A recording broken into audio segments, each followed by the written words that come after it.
Bonjour bien-aimés, je suis heureux de vous retrouver encore aujourd'hui. Le verset que nous allons partager aujourd'hui, c'est Romains 12, 2. La Bible nous dit « Ne vous conformez pas au siècle présent, mais soyez transformés par le renouvellement de l'intelligence, afin que vous discerniez quelle est la volonté de Dieu, ce qui est bon, agréable et parfait. » Oui, bien-aimés, nous avons l'autre fois parlé de Romains 12 à partir du verset 1. Et nous avons vu que nous devions offrir nos corps en sacrifice vivant. Mais que tant que nous n'avions pas compris les bontés de l'Éternel, tant que nous n'avions pas compris les compassions de l'Éternel, l'amour qu'il avait manifesté sur la croix de Golgotha en nous donnant son Fils, qui a payé tous nos péchés, qui a payé notre mort en nous donnant la vie gratuitement au moyen de la foi, nous ne pourrions pas comprendre pourquoi nous devons donner notre corps. Et une fois que nous avons donné notre corps, nous arrivons à ce verset. Ne pas se conformer au siècle présent, la façon de penser des gens, la façon d'agir des gens avec leur intelligence. La Bible nous dit que nous devons être entièrement transformés, renouvelés dans notre intelligence, afin de savoir quelle est la volonté de Dieu pour notre vie. Bien-aimés, la Bible nous dit encore dans Matthieu 7, à partir du verset 16, « Vous les reconnaîtrez à leurs fruits. » Bien-aimés, un chrétien qui se dit chrétien, on va le reconnaître à ses fruits. Cueille-t-on des raisins sur des épines ou des figues sur des chardons? Tout bon arbre porte de bons fruits, mais le mauvais arbre porte de mauvais fruits. Un bon arbre ne peut porter de mauvais fruits, ni un mauvais arbre porter du bon fruit.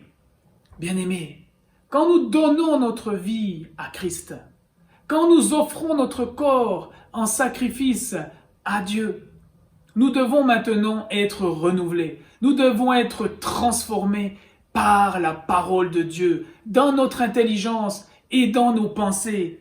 L'intelligence, c'est ce qui nous permet de s'adapter et de réagir dans des situations diverses et variées. Les pensées, ce sont la même chose. Une pensée nous traverse et nous faisons une action. C'est pour cela que notre intelligence et notre pensée doivent être transformées. Lisons encore 2 Corinthiens 10, du verset 4 à 5. « Car les armes avec lesquelles nous combattons ne sont pas charnelles, mais elles sont puissantes par la vertu de Dieu pour renverser les forteresses. Nous renversons les raisonnements. Les forteresses, c'est nos raisonnements. C'est notre intelligence qui bloque la parole de Dieu. Les forteresses, c'est nos pensées qui empêchent la parole de Dieu de rentrer en nous.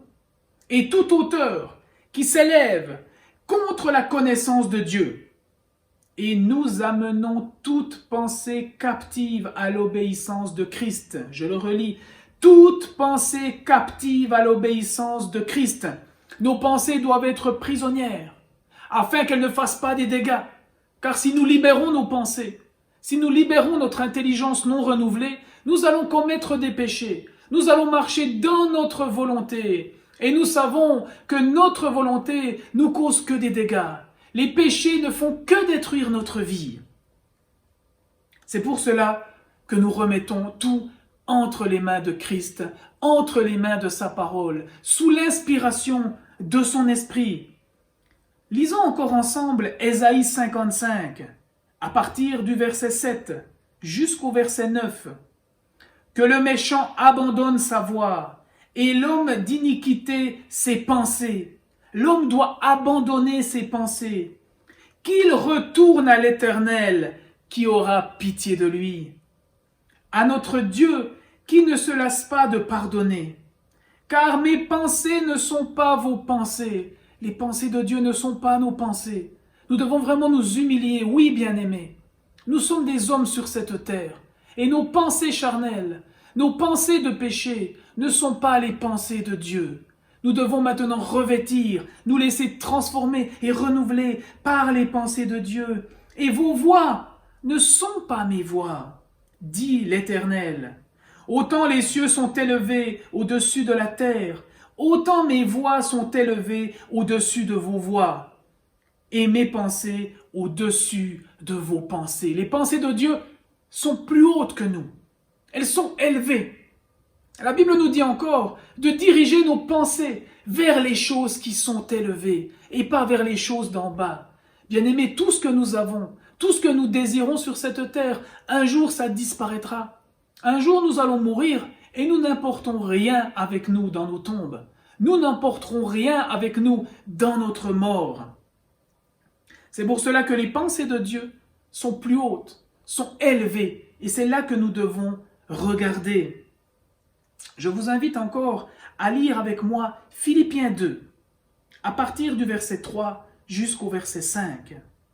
Ne faites rien par esprit de parti ou par vaine gloire, mais que l'humilité vous fasse regarder les autres comme étant au-dessus de vous-même.